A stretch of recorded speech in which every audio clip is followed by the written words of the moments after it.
hit on it right now. You have a dual camera setup, like I stated. You have that 12 megapixel wide angle lens, and then a 12 megapixel telephoto lens, which I'll be honest, I'm not like a super huge fan of telephoto lenses. I think they're cool, and I'd rather have a telephoto lens than not telephoto lens. But I think for a lot of people out there, they may prefer something with a little bit more use to it, and something like an ultra wide sensor would be better. But regardless, I will tell you, the camera quality of this thing is actually pretty good. You know, you can do 4K at 60 on the back, which is great, but on the front, you do have an 8 megapixel sensor and then like a 2 megapixel eye scanner or whatever, and you can only do 1440p videos on the front camera. So there are some quality differences between this phone and phones that have came out in the past and phones that are coming out now. Like, there is definitely some huge improvements that we've gone, especially with the Galaxy S20 having that 8K capability. I think that is something that's really awesome. And when you look at a lot of devices across the board, some of them aren't really getting that same type of quality at the end of the day. So that's another really big thing. But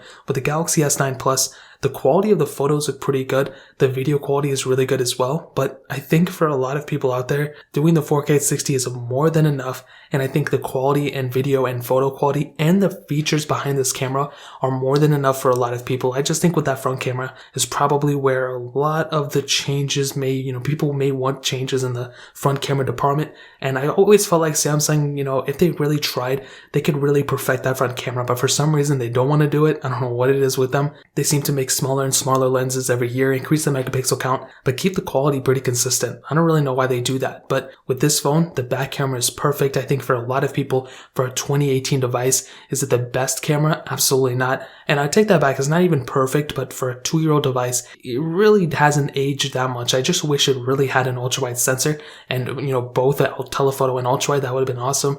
Unfortunately, we don't really have that capability here. But like I said before, for the camera department, the Galaxy S9 Plus, I think, is good enough for a lot of people for sure. Now, soft